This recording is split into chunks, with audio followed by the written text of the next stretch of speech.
How did one angry voice message turn into federal agents in my living room? I thought I was protecting us when I threatened to leak my husband's confidential work files and medical records if he left. 2 weeks later, I'm Morwenna, 31 years old, and I work as an administrative coordinator at a mid-sized tech consulting firm where I spend my days managing schedules for people who barely acknowledge my existence. And I've been married for 8 months to Ethan, a 33-year-old cybersecurity analyst who handles classified government contracts and treats our apartment like a secure facility with locks on every drawer and passwords on every device. And lately, I've started to feel like I'm living with a stranger who values encrypted files more than he values me, who comes home every evening and disappears into his office without asking about my day or showing any interest in the marriage we're supposed to be building together. On the evening of March 3rd, I stood on our narrow sixth-floor balcony while Ethan leaned against the railing smoking a cigarette, one of his stress habits that only emerges when work becomes overwhelming, and below us the city traffic created a constant white noise hum that made the conversation feel both intimate and isolated. And I asked him why he'd been so distant for weeks, why he treated me like furniture instead of a wife. And he said without looking at me that his company was implementing new security protocols after a contractor in another state had a major breach that resulted in federal investigations, and his tone suggested he'd rather be anywhere else having any other conversation. I leaned back against the glass door and watched my reflection merge with his in the dark surface, city lights creating halos around our heads. And I said something I'd been holding back for weeks, something about how I knew he kept work files at home sometimes despite company policies, sensitive documents and backup drives in his locked office. And I wondered aloud what would happen if those files somehow got shared or leaked, how much trouble he'd be in with his bosses and maybe federal regulators, and the way his head snapped toward me with sudden sharp attention told me I'd struck something vulnerable and dangerous. He asked in a carefully controlled voice what exactly I meant by that, and I smiled and said I was just thinking out loud, just reminding him that he needed me to keep his secrets safe, that I'd noticed more than he realized over the months. The backup drives taped under drawers, the password notebooks in his desk, the manila folders he thought I'd never see. And he should remember that before he made any decisions that might hurt our marriage, and I watched him process this with an expression somewhere between confusion and the first stirrings of real fear. Later that night in the living room, he sat on the couch with his laptop open reviewing technical documents, and I stood in the doorway feeling invisible again, and asked if he planned to work all night like he'd done for the past week, and when he said he'd be done soon without looking up, I told him maybe I should find someone who actually wanted to spend time with me, someone who didn't treat me like an inconvenience, and that finally made him close the laptop and look at me with exhausted eyes that might have held guilt or frustration or just complete emotional fatigue. He asked what I wanted from him, and I sat beside him and said I wanted him to remember that marriage was supposed to be about emotional intimacy and trust, not locked filing cabinets and encrypted devices that kept me shut out of his life. And I touched his hand and said I knew where he kept his backup drives and password notebooks, that I'd noticed everything. And I felt him go completely still beside me like prey that's just sensed a predator. And I continued saying I would never hurt him or damage his career because I loved him. But he needed to show me more attention and respect. And the radiator hissed in the corner, filling the silence with mechanical noise that made the moment feel even heavier. 2 days later, on March 5th, Ethan left early for a site visit, and I found his phone on the nightstand unlocked. And without thinking too hard about the violation, I scrolled through his messages, finding only boring work emails and texts with his sister Julia. But then I opened his notes app and saw an entry titled Concerns M Behavior 3 per 3 with bullet points that made my chest tighten.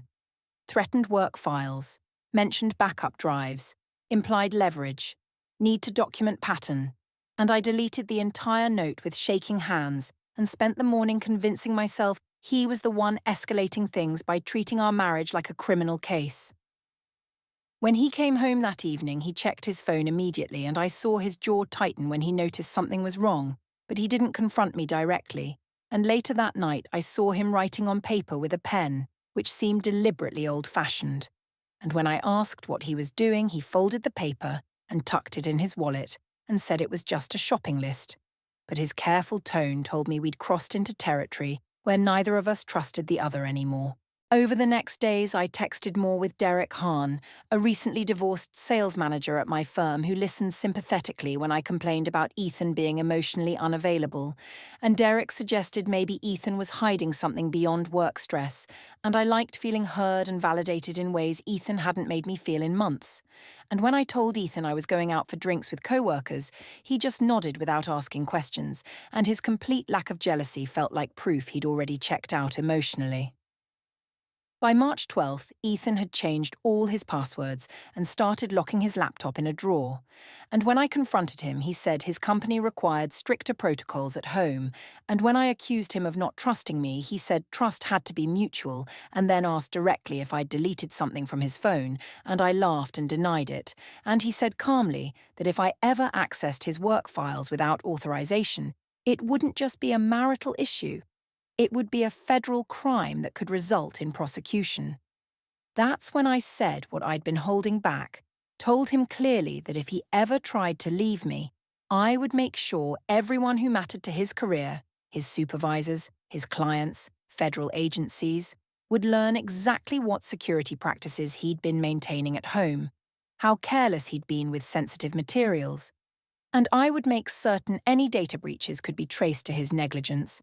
And I watched his face go pale and still, and he asked in a whisper if I realized I was describing extortion. And I said it wasn't extortion between husband and wife. It was just making sure he understood consequences, and he stared at me like he was seeing me for the first time and was horrified. Then walked to the guest room and I heard the lock click shut, that small sound feeling enormous and final in the apartment's sudden silence.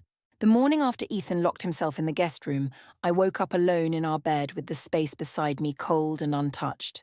And when I checked the apartment, I found the guest room door still closed and his work bag already gone from the entryway, which meant he'd left before dawn without saying goodbye or leaving any note. And I felt a mixture of anger and something close to panic because I was losing control of the situation and losing control of him. And I told myself he was overreacting to a simple conversation, that he was being dramatic and paranoid when all I'd done was stand up for myself and remind him that I had power too. On March 15th, I noticed a calendar entry on the shared digital calendar we used for household appointments, and it simply said City Hall 4:30 p.m. with no other details or context. And when I texted him asking what the appointment was about, he responded 3 hours later with just personal errand, which wasn't an answer at all. And I spent the afternoon obsessing over what he might be doing at City Hall, whether he was meeting with lawyers, or filing paperwork, or taking some first step toward leaving that I couldn't see or control. And when he came home that evening an hour later than the calendar suggested, I demanded to know where he'd been.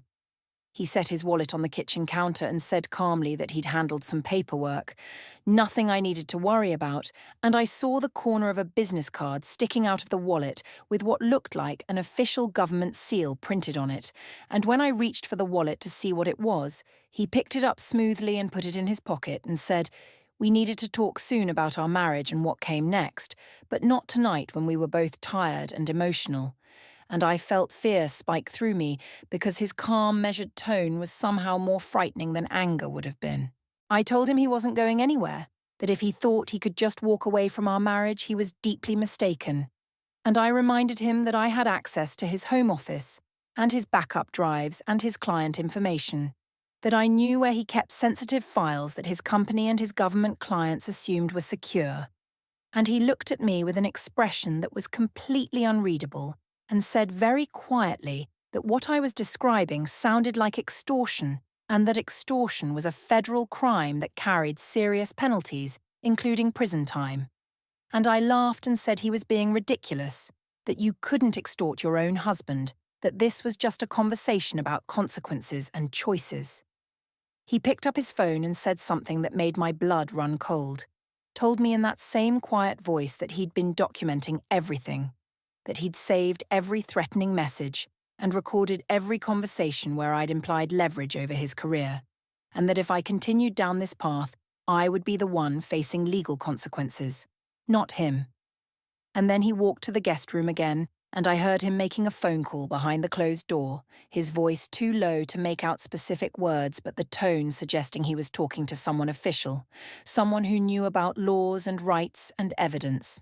Over the next week, I felt my support system starting to fracture in ways I hadn't anticipated, and the first crack appeared when I met my best friend Renee Park at a coffee shop on March 18th and tried to explain what was happening with Ethan, how he was being cold and distant and threatening me with legal action just because I'd pointed out that I had some power in the relationship too. And Renee listened with an increasingly uncomfortable expression and finally interrupted me to ask what exactly I meant by having power. And when I explained that I'd reminded Ethan about the sensitive work files he kept at home and suggested I could share them if he tried to leave, Renee's face went pale, and she said that sounded like blackmail. I told her she didn't understand, that Ethan had been emotionally abusing me through neglect and distance for months, that I was just protecting myself from being abandoned. And Renee shook her head slowly and said protecting yourself didn't mean threatening someone's career and livelihood, that what I was describing crossed a serious line, and she suggested I talk to a therapist before I did something I couldn't take back. And the way she said it made it clear she wasn't on my side anymore, that I'd lost her support and probably her friendship. And when I got angry and said she was abandoning me when I needed her most, she stood up and said she needed space to think about our friendship. And she left me sitting alone at the coffee shop with my hands shaking around my untouched latte. That same week, I noticed that Ethan had changed his behavior in small but significant ways that suggested he was preparing for something, and he'd moved some of his clothes into the guest room along with his toiletries and personal items.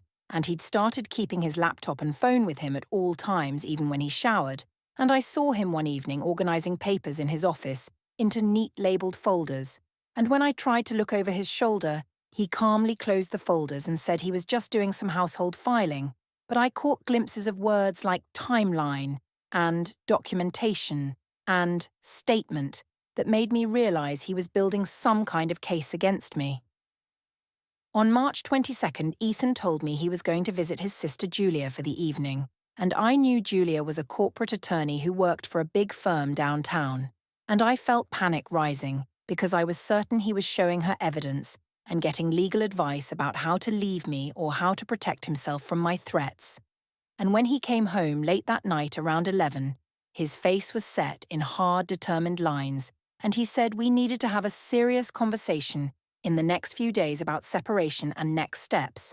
And when I started to threaten him again about the files, he held up his phone and said he was recording everything now, that anything I said would be saved and could be used as evidence if necessary. I felt the situation spiraling out of my control in ways I hadn't planned for, and in my anger and desperation I did something I knew was dangerous but couldn't stop myself from doing.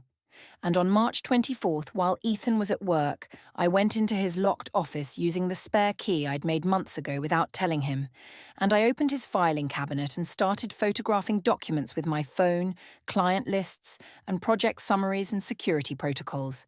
Not because I actually intended to share them, but because I wanted to have concrete proof that I could follow through on my threats if he pushed me too far. And I didn't notice until later that his office had a small security camera mounted near the ceiling that I'd never paid attention to before. That evening, Ethan came home and went straight to his office and closed the door for 20 minutes, and when he came out, his face was white and his jaw was clenched. And he asked me directly if I'd been in his office that day, and I said no automatically. And he said the security camera footage showed otherwise, showed me entering with a key and photographing documents for nearly 30 minutes. And he said this wasn't just a marital dispute anymore, that I'd just committed unauthorized access to protected information systems, that what I'd done could be prosecuted as a federal crime. And I felt the ground shift under me as I realized he'd been setting a trap and I'd walked right into it. He told me he was moving out immediately and that I should expect to hear from attorneys, and he packed a bag while I followed him around the apartment, alternating between apologizing and threatening. And when he walked out the door, I screamed after him that I'd send everything I'd photographed to his clients and his supervisors, that I'd destroy his career if he didn't come back. And he stopped in the doorway and turned back to look at me with something like pity in his eyes, and said I should probably talk to a lawyer before I said anything else, because everything I was saying was being recorded and would be included in the criminal complaint he was planning to file. And then he left, and I stood alone in the apartment feeling for the first time that I might have made a terrible miscalculation. The days after Ethan moved out passed in a strange fog of anger and denial where I convinced myself he was bluffing about the criminal complaints and the recordings, that he was just trying to scare me into backing down, and I sent him dozens of text messages that started as apologies and quickly turned into threats when he didn't respond. Messages saying I still had the photos of his client files, and I would absolutely use them if he didn't come home and work on our marriage like a real husband should. And each message was delivered but never read, which meant he'd either blocked me or was deliberately ignoring everything I sent, and both possibilities made me feel more powerless and desperate. On April 5th, my company held its annual holiday reception at a downtown hotel ballroom, one of those corporate events with an open bar and a DJ and catered food that's supposed to build team morale. And I'd completely forgotten that Ethan might be on the guest list because he'd done some contract security work for our firm the previous year. And when I arrived in a black cocktail dress determined to project confidence and normalcy, I saw him across the room talking to his sister Julia, and my stomach dropped because I realized he'd brought a lawyer to a social event, which meant he was making some kind of statement about how serious this situation had become. I spent the first hour of the party moving through the crowd and forcing myself to smile and make small talk with co-workers while keeping Ethan in my peripheral vision. And I noticed that several people seemed to be watching me with expressions that ranged from curiosity to discomfort.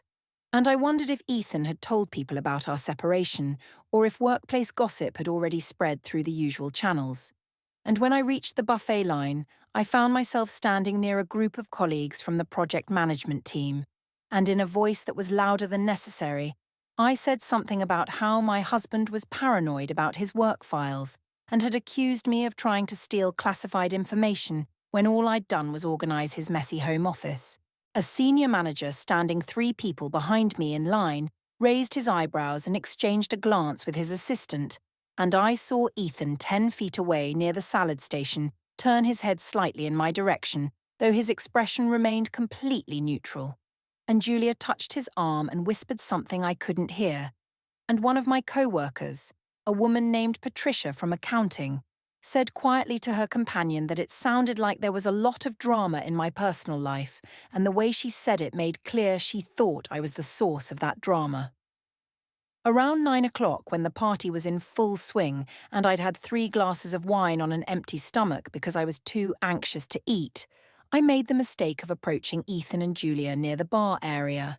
And I said in what I intended to be a light, friendly tone that Ethan was making me look bad by bringing his sister to a work event, that people were going to think we were having serious problems, and Julia looked at me with cold professional eyes and said we were having serious problems and I'd made them exponentially worse by threatening Ethan's career and illegally accessing his work files, and her voice carried across the immediate area in a way that made several nearby conversations stop. I felt my face burning with embarrassment and anger, and I said Julia didn't know what she was talking about, that she only knew Ethan's biased version of events. And Julia said she'd heard the voice messages I'd left, and read the text messages I'd sent, and reviewed the security camera footage from Ethan's office that showed me photographing confidential documents. And she said all of that evidence constituted clear criminal behavior that went far beyond marital disputes.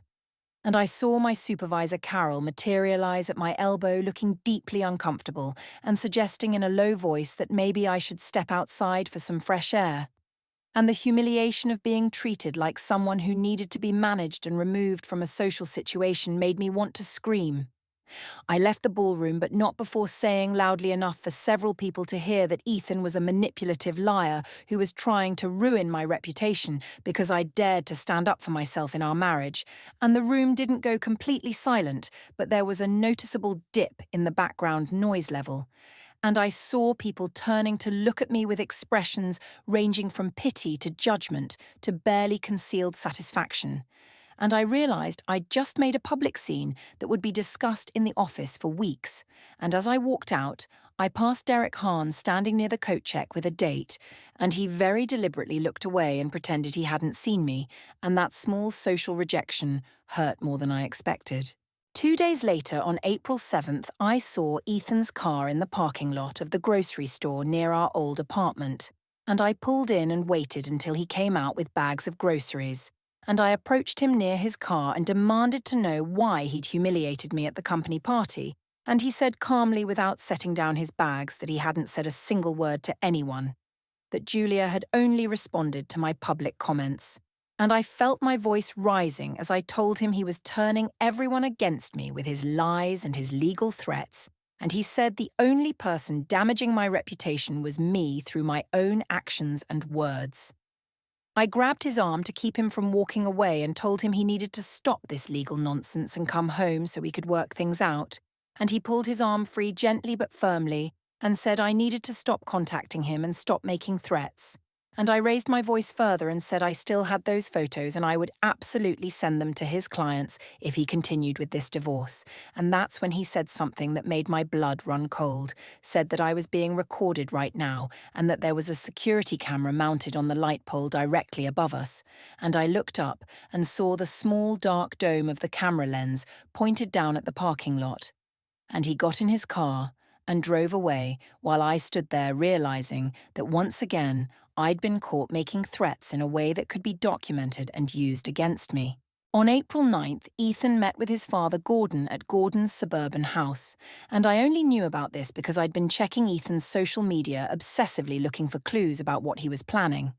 And I saw a brief check-in at his father's address, and I knew Gordon was a retired FBI investigator who'd spent 30 years working on white-collar crime and cybercrime cases. And the thought of Ethan showing all his evidence to someone with that background made me feel sick with anxiety, because Gordon would know exactly how to build a case and what charges to pursue and how to make everything look as criminal as possible. I tried calling Ethan that evening, but the calls went straight to a message saying the number was no longer accepting calls from my line, which meant he'd blocked me completely.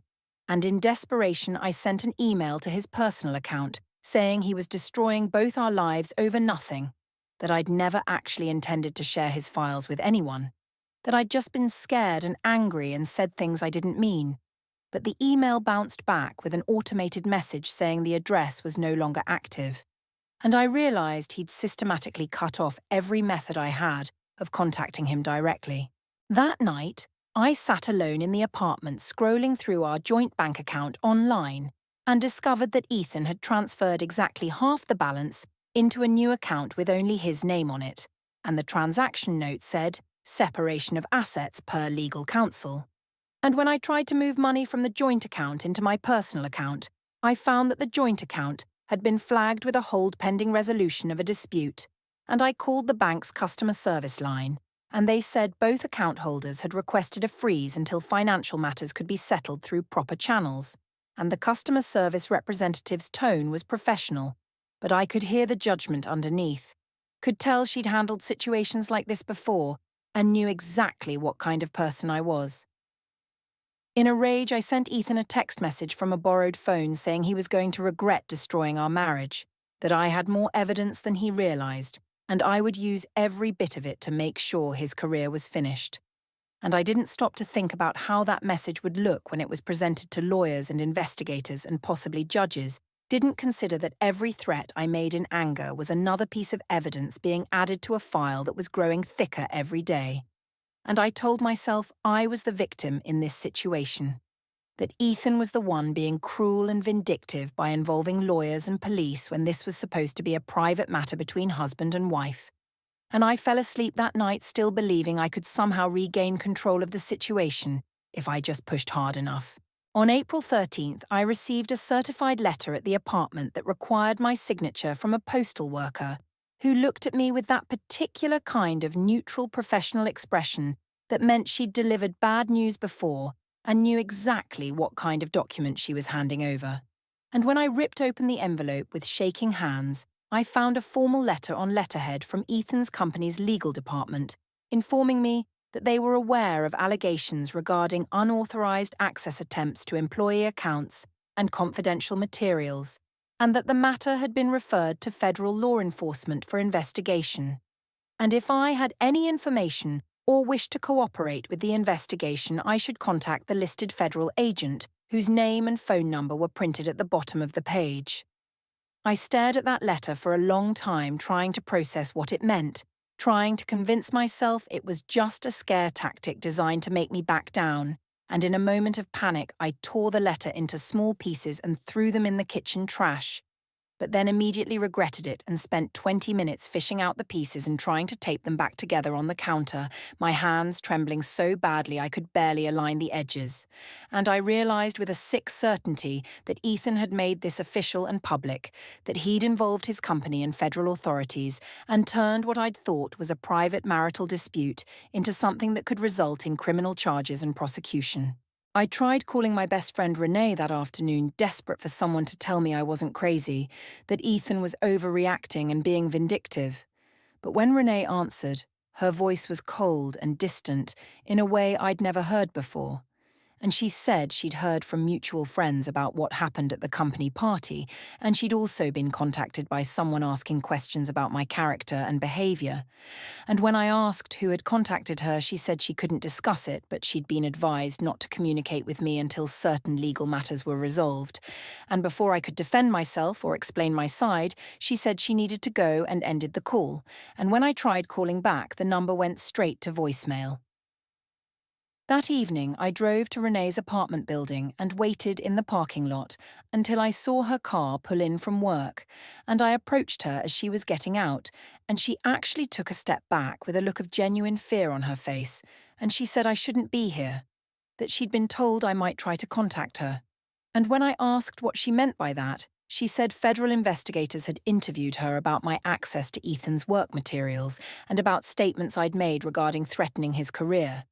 And she'd told them the truth about our coffee shop conversation, where I'd admitted to having leverage over Ethan through his files, and I felt betrayed and furious that my own best friend had cooperated with what felt like a witch hunt against me. I raised my voice and said she was supposed to be on my side, that friends were supposed to support each other through difficult times, and Renee said quietly that friendship didn't mean covering up criminal behavior, and she'd been shown voice recordings and text messages that made it very clear I'd been extorting Ethan and threatening to leak confidential information, and she couldn't pretend that was normal marital conflict. And then she said something that cut deeper than anything else, said she was ashamed she hadn't recognized the warning signs earlier, that she should have confronted me months ago when I first started talking about having power over Ethan. And she walked into her building without looking back, and I stood alone in the parking lot feeling the last of my support network crumble away. On April 15th, I decided to reach out to my mother Diane, hoping she would understand and take my side the way mothers were supposed to. And I drove to her house in the suburbs and found her in the kitchen making tea. And when I started to explain what was happening with Ethan, how he was involving lawyers and police over a simple marital disagreement, she listened with an increasingly troubled expression. And finally, she asked me directly what I'd done to provoke this kind of response, and I tried to downplay it, said I'd just reminded Ethan that I had access to some of his work files and that he should think carefully before abandoning our marriage.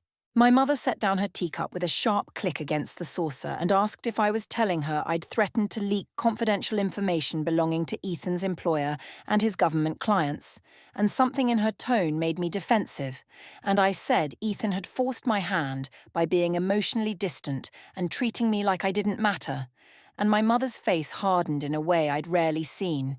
And she said that no matter what problems existed in my marriage, threatening someone's livelihood and career was blackmail, and blackmail was both morally wrong and legally criminal.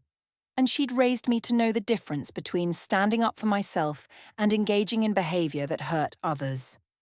I tried to argue that she didn't understand the full context, that Ethan had been neglecting me for months and I'd just been trying to get his attention, and my mother interrupted me and said, getting someone's attention didn't require threatening to destroy their professional life, that what I was describing was abuse and manipulation. And she was deeply disappointed that I couldn't see how wrong my actions had been. And when I started crying and said I needed her support, she said she couldn't support behavior that violated her basic values about right and wrong, and she suggested I leave and not come back until I was ready to take real responsibility for what I'd done, instead of playing the victim. I left my mother's house in tears and drove aimlessly around the city for over an hour, and at some point I found myself parked outside the building where Ethan's sister Julia had her law office, and I sat in my car watching people come and go from the professional complex and imagining Julia inside showing my threatening messages to colleagues and building strategies to prosecute me. And I felt completely alone in a way I'd never experienced before. Cut off from friends and family and facing legal consequences I'd never seriously believed would materialize. That night, I received an email from an address I didn't recognize. And when I opened it, I found a brief professional message from someone identifying themselves as a victim advocate with the U.S. Attorney's Office. And the message said, I had the right to consult with an attorney before speaking with investigators, and I should be aware that federal charges were being considered related to extortion, unauthorized access to protected computer systems, and interstate transmission of threats. And there was a case number listed at the bottom of the email that made everything feel suddenly and terrifyingly real. I searched online for criminal defense attorneys in my area, and the few I called quoted consultation fees I couldn't afford. And when I explained the basic situation, one attorney said very bluntly that if I'd made recorded threats and had been caught on camera accessing protected files, my best option would be to cooperate fully with investigators and hope for a plea agreement rather than going to trial. And the casual way he discussed plea agreements and cooperation, as if my guilt was already assumed, made me want to scream. And after that call, I sat on my apartment floor surrounded by crumpled tissues and printouts of the federal criminal code sections I was allegedly violating. And I realized for the first time that I might actually go to prison.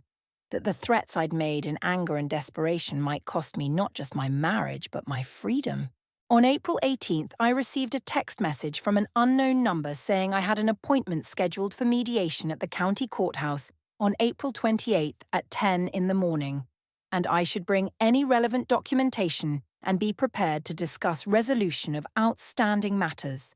And the formal bureaucratic language of the message gave me a small flicker of hope that maybe this could still be settled through mediation rather than criminal prosecution. That maybe if I showed up and apologized and agreed to Ethan's terms for separation, he would drop the complaints and we could both move forward. And I clung to that hope desperately because the alternative was too frightening to contemplate, and I spent the next 10 days rehearsing what I would say, how I would present myself as someone who'd made mistakes under stress rather than someone who'd deliberately committed crimes. And I told myself that if I could just explain my perspective calmly and rationally, someone would finally understand that I wasn't a criminal, just a wife who'd been pushed too far.